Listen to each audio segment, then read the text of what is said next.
Hey, it's Kisha here with Defending the Early Years podcast. We'll be focusing on amplifying the voices of early childhood educators, advocates, and all of those who love children. Hello, everybody, and welcome to the Defending the Early Years podcast. Today, I am super excited to talk with the Renee Dinnerstein about her wonderful work around choice time. Hi, Renee. Hey, how are you? Nice to be here. I'm doing wonderfully. Nice to be here. I am so excited to learn a little bit more about what it is that you do. Please tell us who you are and what your passion is. So I was a New York City public school teacher for many years. And then I was a teacher director of a public like early childhood annex for another public school. And after that, I went to work at the Department of Education, just leading early childhood workshops and curriculum writing. And then I retired, and that was in 2003. And since then, I've been doing consulting work in different schools. In 2015, I was approached by an editor at Heinemann who knew my work and knew of my classroom. And she said, Renee, you've been doing all this work in choice time in your classroom. We need a book about that. And I literally spent the next year working on writing that book. It came out in 2016. And I've gotten good response to it because I tried to make it both to give a really good background in the research that was done around play and inquiry, but also to give teachers something very solid that they could look at, like, what does this mean and how can I actually do this? So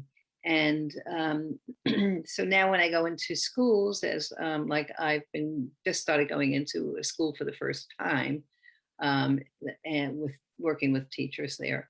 And so what we're doing there, for example, is we're setting up sort of a lab choice time room.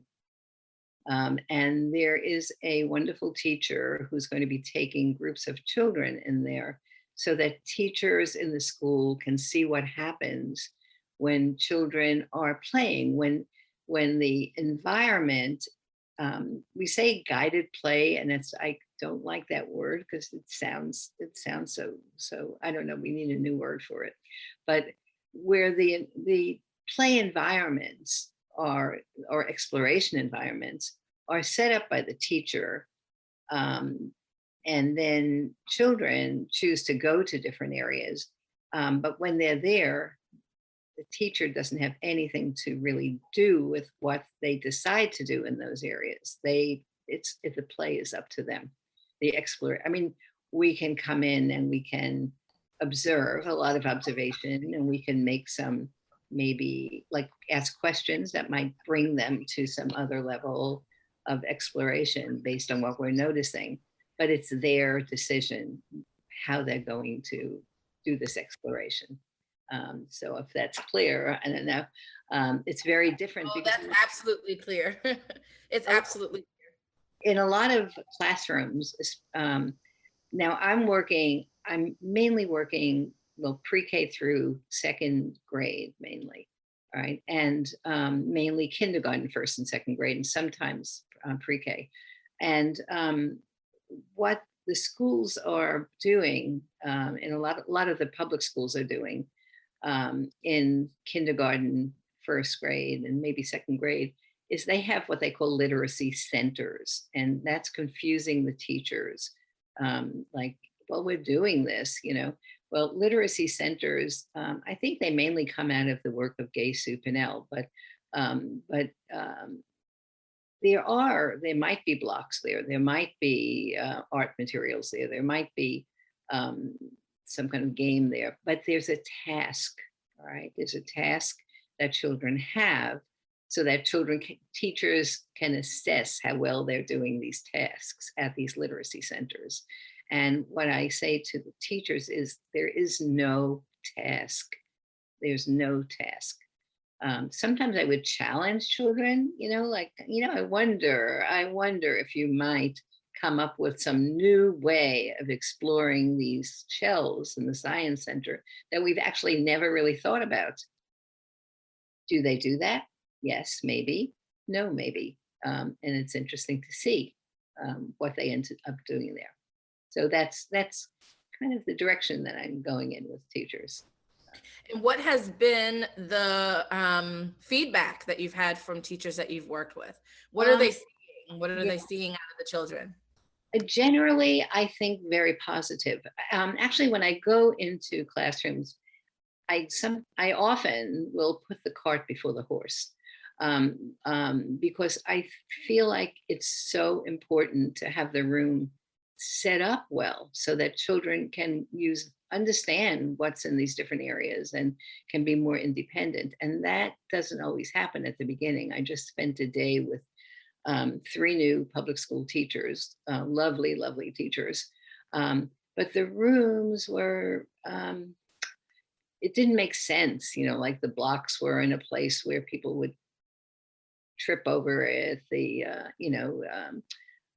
dramatic play area I couldn't figure it out where it was. And the art area, the materials were not accessible and clear to the children. So we really worked on the setup of the room first. And sometimes that's difficult for teachers when I come in, as it was last week when I went in, because they've spent all this time at the beginning of the year setting up their classroom, and here I come in and say, let's try it and see what happens when we change it around.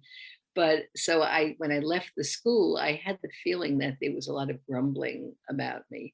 But then I got 3 emails from these 3 teachers saying it is like night and day. The children know where to go, and the room seems so clear. I can understand it, etc. So yeah, so sometimes I think it's really important to really start with, like, why are we setting it up differently? What is the reason that you have the blocks by the door, and I'm asking you to find a nice area that's out of the way and reset it up and give them more space. Um, so I think generally the feedback is good. I mean, these poor public school teachers are working under some very tough constraints, depending upon the school that they're in. Yes. So my question to you is, who is inviting you in? Are you being invited by principals? Who is the catalyst behind having someone come in and make some change? It's generally the principal or the assistant principal, or sometimes a teacher might have gone to a workshop of mine and comes back and speaks to them and said, I really wish we could work with Renee. But it's generally the principal. In the school that I'm working in, which is in upstate New York, it's actually the superintendent who called me in, because I worked with him when he was the director of a school in Hong Kong. All right. And so now that he came back to the States, he remembered the work that I did with his teachers there, came into the school. He felt like, well, we need to make some changes here. And he asked me if I'd come once a month. I go for 2 days once a month to work with the teachers. Wonderful, wonderful. That is really inspiring to know that principals and superintendents and teachers are seeing that there needs to be some change and actually finding ways to do that. What would you say is one of the most your fondest memories of a success story that you've had working in a school? All right, so I could give you something very specific. So the school that I went to this past week, I was first there, I can't remember, it's 5 or 6 years ago, but my first day was in October, all right, which is hard for teachers because, and I went into this classroom and I observed what was going on. The teacher was wonderful, absolutely wonderful, but the room made no sense. It made absolutely no sense. And choice time, all right, was about 20 to 30 minutes at the end of the day. Nothing, children just kind of went places, The teacher was either putting homework in folders, which homework in kindergarten kind of gives me a bad feeling anyway, or doing guided reading with the group during this time, which that's another thing that I'm not so happy with. But anyway, I spoke with her about the room, and I made some strong suggestions about ways that she could change it. Then I found when I came back the next time, it was like a different room. It was completely different. And she did say, she said the day after I changed it, it was like magic. You know, the children just were different. But she said, I stayed until 9 o'clock after you left with my student teacher and really cursed you because I had spent so much time setting up this classroom, and now I have to redo the whole thing. But now her room is like a model room for how to have as appropriate a classroom as you can in a public school with all of the other constraints. You know, she now does her choice time or play or whatever you want to call it. She calls it choice time too, at the beginning of the day, and for an hour at the beginning of the day. She's doing some really interesting inquiry studies with her class, and integrating it with the choice time that they have. So she is definitely a major success story, and her classroom has become a model classroom for me. In fact, Beverly Falk, the head of early childhood at the City College in New York, she did a film about her class. You know, it's so wonderful, and it's on her website. Wow. Well, what would you say if you had to give a tip? You're only one lovely lady and you can't be everywhere. So if you could give a tip to our listeners about one or two things that they can do right now to make their room more conducive to this type of play, what are some tips that you could give?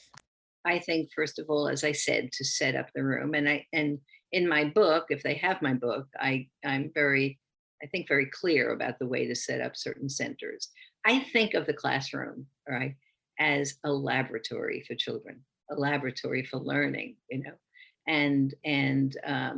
I also think that the classroom has a voice. And so the teacher should step back and say, what is it that my classroom is saying to children? All right, is this exactly what I want it to say? And if it's not saying that, what kind of changes can I make? And the other thing is really to take a deep breath and have time, give time. You know, children need time. You know, I feel like when they go to a center, if they go to a choice time center, right? I feel like the first maybe 10 minutes or so I call it a mucking around time, where they don't really have a particular focus. They're trying to figure things out, et cetera, et cetera. But then they have this time where they have come to a focus in what they're doing, whether it's a dramatic play or whether it's something they're doing with Legos, whatever it is, they have a focus there. And they need time for that, you know, and then they need time to come down from it. So, you know, I think that teachers are usually forced to rush through the day. And I love the Reggio Emilia saying that we use a roadmap and not a timetable. And I try to share that with teachers, right? You know, we need to have a roadmap for the day and for the week and for the month, but not a timetable for it. So speaking of teachers, what would you say their role is during this time? What is, if I was a teacher and my children were exploring their hour of choice time, where would I be and what would I be doing? Well, the first thing is you cannot be everywhere. It doesn't happen that you're everywhere.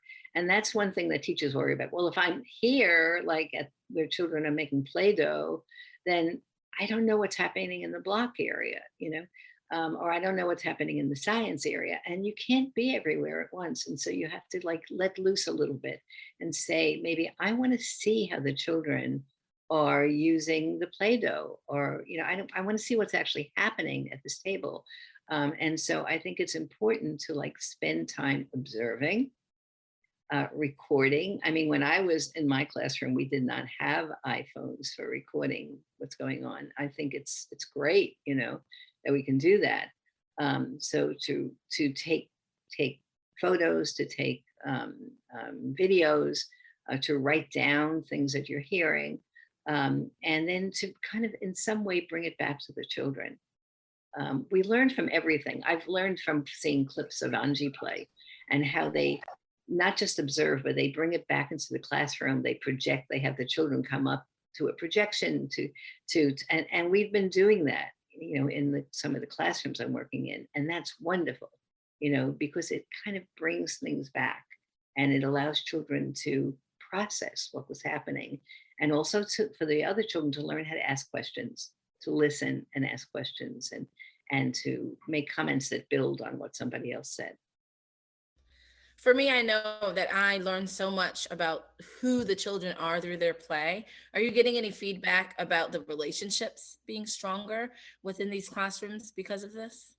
Generally, yes. This is a very challenging year for teachers. In fact, I just got a text message this morning from a wonderful teacher in a public school in Brooklyn, New York, and she does incredible things with her class.